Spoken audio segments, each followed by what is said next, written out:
لە شاری ورمێ فستیڤالێک بۆ چەندین گروپی شانۆیی ڕێک دەخرێت کە تیایدا هەر گروپە بە شێوازێکی جیاواز هەوڵەدەن کێشە کۆمەڵایەتیەکان و ئەو گرفتانی بە تایبەتی گرفتەکانی ئەو شارانە بخەنە ڕوو کە تیایدا ئەو فستیڤالە بۆ ماوەی 3 ڕۆژ بەردەوامی هەیە و لە کۆتاییشدا لەلایەن لیژنێکی تایبەتەوە خەڵات بەسەر گروپە سەرکەوتوەکاندادا بەشەکرێت.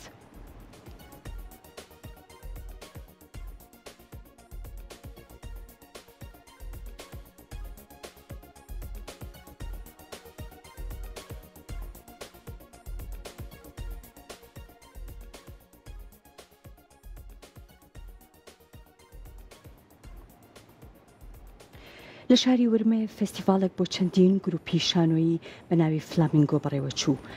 گروپ لە سەرجەم شار و شارۆچکەکانی پارێزگای ورمێ لە ڕۆژهەڵاتی کوردستان بەشداری ئەم فستیڤالە بوون و ئامانج لە فستیڤالەکەش نیشاندانی بار و گوزەرانی هاوڵاتیان بەگشتی وا کێشە کۆمەڵایەتیەکان بوو کە لە ئێستادا بەشێکی زۆری ئەو کێشە و گرفتانە بەرۆکی تاک و کۆمەڵگای گرتووە. ئەم فستیڤالە بۆ ماوەی 3 ڕۆژ بەردەوام دەبێت و دوای تەوابوونی فستیڤال باشترین تیمی شانۆکار لەلایەن لیژنەی دادوەریەوە خەڵات دەکرێت.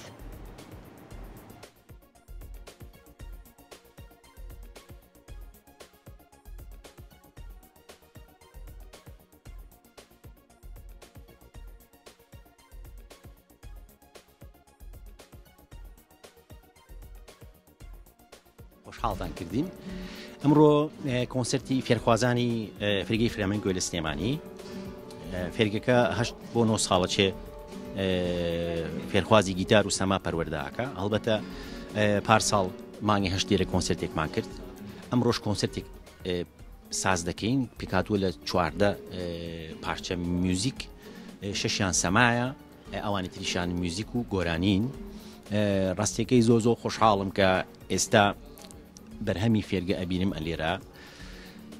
هەمیشە ئاڵێم لەگەڵ دیلێک 8-9 ساڵە وەک بڵێ بە دەرزی بیری هەڵبکەنین سەرقاڵی فێرگەین، بەڵام ئەمڕۆ کە ئاوڕێمەوە کە گویان لێگرم و لەگەڵ خۆمادا ئانیشن لەسەر ستێج لە هۆڵی ڕۆشنبیری یا لە هۆڵەکانی تر هەڵبەتە هەفتەی پێشوو لە زانکۆی سلێمانی بووین زۆ خۆشحاڵمانەکە ئەڵێن بەڵێ ئەوەی کە باوەڕمان بەوە هەبوو لێرەش گەنجی بەتوانە هەیە و گەنجی بە پەرۆش هەیە بۆ ستایلێکی نوێ ستایلێکی وەکو فلامێنکۆ بە هەڵا نەچوین. وەکو ستایلی فلامێنکۆ بۆ ستایلی فلامێنکۆ مرۆڤ هەمیشە پێویستی بە دەربڕینە. مرۆڤ ئەگەر دەرنەبڕێ تووشی زۆر نەخۆشیە بێ، نەخۆشی نەفسی، نەخۆشی جەستەیی. دەربڕین چونکە بەتاڵتەکە. مرۆڤ کاتێک هەموو شتێک دەرئەبڕێ ئەنجا هەست بەواکە کە پێویستە فێر ببێ. ئەوەی ئەمڕۆ ئەم 14 پارچەیە کە پێم وابێ لەگەڵ 14 فێرخوازمانە ئەیژەنین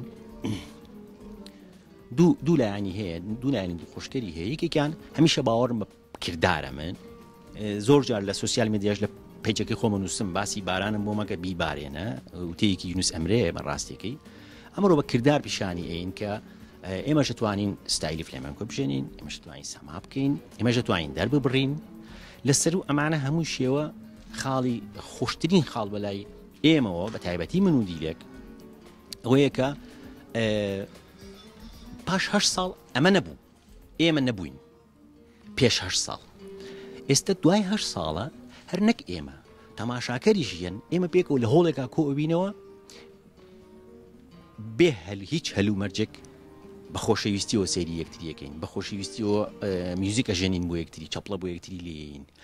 ئەم پەیوەندیە کۆمەڵایەتیە ڕاستگۆیە تەنها بە هونەر و ئەدەبەکرێ.